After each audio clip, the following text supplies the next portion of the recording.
Hello, welcome to Comic Station, where we try to go over some of the newer releases, issue number 1s for each week in the comics. And my name is Paul Nisi, and this is issue number 87 for August 27, 2014. Starting off, if you want to see some reviews, we have a number of them up on frontwardsgamer.com, but we are going to be concentrating mostly on 5 new issues that came out this week that we want to highlight. First off, getting this really rolling on a high note, is Wayward number 1 from Image Comics. This one, first of all, right off the bat, beautiful artwork, absolutely gorgeous. Storyline, very interesting. I thought this was just fit perfectly once I got over the artwork. And basically the storyline is a person of Irish-Japanese descent ends up moving back to Japan with her mother, and along the way she starts exhibiting some powers, for lack of a better word. She seems to have this strange pattern power where she can see patterns in things, and in such a mundane way as helping her find her way to her new home. And later, when she ends up getting into a conflict with turtle people, this is definitely not the Ninja Turtles, but they are kappas, turtle demon spirit kind of creatures in Japanese lore. Along the way, she also meets some strange companions, maybe ally, who knows. But overall, really interesting. I thought the artwork was fantastic. Again, can't get over it. And storyline was very interesting. Next off, we have from Dark Horse Comics, we have Pop number 1. This is, everyone has their 15 minutes of fame, and some people seem to have some God-given, wonder why these people have more talent than me. Well, it turns out because they're made that way. In this storyline, you find out that this company or other is manufacturing pop stars. And they've done such things as, basically they're knocking off some, they mention a Britney, so forth. And you get the idea that they're calling out some characters, especially a poofy hair Canadian that they recently released, and so forth. So, basically all the story comes on, one of these experiments gets loose before she's ready to be released onto the public, and she ends up running into a guy who, in his own words, he doesn't know if he was saved by her and he saves her. So, let's put it that way. Otherwise, the character of the guy is interesting, the girl trying to find out the mystery of, so what, she's made a pop star but she's released early, and the conspiracy that's going on there. I thought that was really cool. The artwork was really cool in this, and the storyline is neat. It's an issue 1 of 4. I do like these smaller stories that tend to have them more compact, and I like where this is going. Next up, from a small publisher, because we like to point those out, is from Future Dude Publishing Company, is a 1 of 6 called Brainstorm. This is a, right off the bat, they actually have a consulting with a real meteorologist, right off the bat, and the basic overall storyline is climate change has gone out of control. They can't stop it. The whole U.S. is basically, systems are stopping. The Midwestern are constantly having tornadoes daily. So the U.S. government has funded a way to control and disperse tornadoes, and of course there's conflict as far as, once you have power over the tornado like that, somebody's going to want to try to use it to weaponize it, or try to use it for other control than the weather.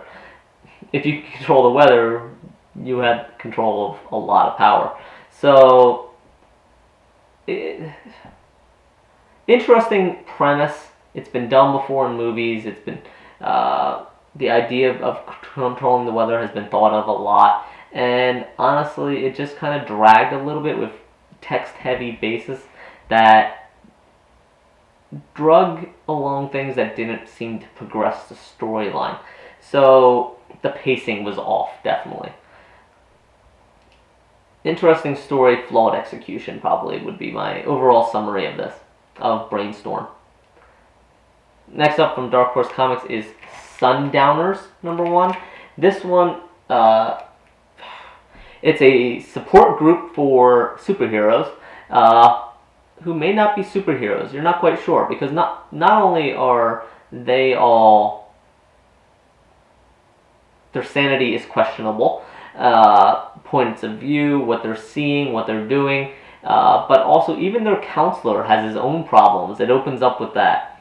And each of the characters are different. They're all maybe some manifestations of different paranoia, you got kleptomania, you got so forth, and you really start to question their sanity, and you really don't like the counselor at first, and you can see little notes on his noteboard saying like paranoia and so forth, and you start to question their sanity, but at the end of it, you start to question the reader's sanity, their point of view, because you start seeing some of this. So this is really going to be an interesting view into superheroes' psyche, as well as different psychological disorders, possibly, and questioning your sanities. And that's always fun. I like those. And finally, for our last comic, this one is, again, from a small publisher. This is a good story, good cause. This is from Face Value Comics, and the issue is called Face Value Comics #1. And the reason it is called this is because awareness for autism at face value. It is a company that is using comic books to help people with autism recognize facial expressions and maybe some of what they're going through. The comic itself was interesting. The artwork, it was very colorful. It does have its own stylization to it.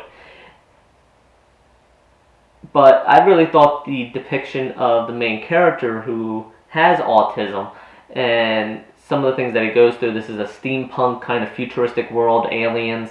He has a droid that assists him.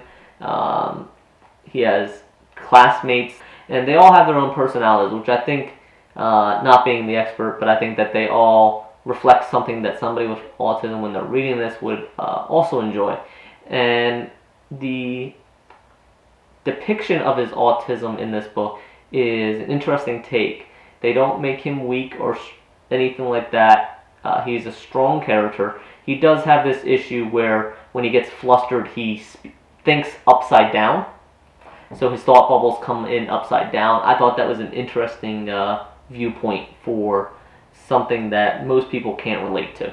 If you'd like to see some more reviews, some more issues that came out this week, check out frontwardsgamer.com for reviews by Lito. He isn't feeling well, so his output has been a little slow this week, but that's fine, that's great. We have plenty of great issues that came out this week, and there's more if you want to see reviews for Multiversity, something that I missed last week, and I really want to catch up on and read that, as well as Lito is doing his blurb views, issue #2.